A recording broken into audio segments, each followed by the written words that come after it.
नमस्कार सगळ्यांना. तर आज आपण बनवणार आहे गुलाबजामुन, जे सगळ्यांचे फेवरेट असतात. त्यासाठी आपण इथे 2 गीटचे पॅकेट घेतलेत. याच्यापासून आपलं बनायचे गुलाबजामुन. चला बनवूया पटापट. आता जर आपल्याला या गुलाबजामुनचा मस्त छान डो बनवायचा आहे, याच्यासाठी तुम्ही पाणी किंवा दूध पण यूज करू शकता. मी साधारण पाणी यूज केलेलं आहे, तुम्ही दूध पण करू शकता. मस्त याचा छान डो बनलेला आहे आणि याला 10 मिनिटासाठी झाकून ठेवायचं. 10 मिनिटं झालेले आहेत. आता परत आपण जो डो बनलेला होता त्याला परत आपण एकदम मस्तपैकी परत फोडून त्याला मस्त बारीक करायचं. आता त्याचा पण छान डो झाला आणि आपल्याला ज्या साईजचे पाहिजे त्या साईजचे आपण गुलाबजाम बनवणार आहे बघा. आणि नवीन काहीतरी बनायचं म्हणून असे पण लंबू गुलाबजामुन बनवले. तसं गुलाबजाम आपले बनून रेडी झाले आणि फ्राय करायला टाकले. फ्राय करायच्या टायमाला तुम्हाला जे तेलाचं तापमान असतं ते कमीच पाहिजे आणि जेणेकरून ते फ्राय व्यवस्थित होतात. बघा मस्तपैकी ब्राऊन कलर झालेला, लालसर कलर आणि मसाला आपला पाकसुद्धा रेडी झालेला आहे.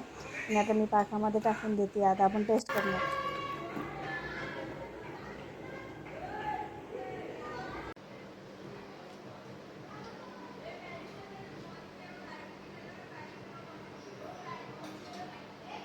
एवढे छान झालेत ना, आणि जे साखरेच्या पाकामध्ये भिजलेले आहेत ना, एकच नंबर.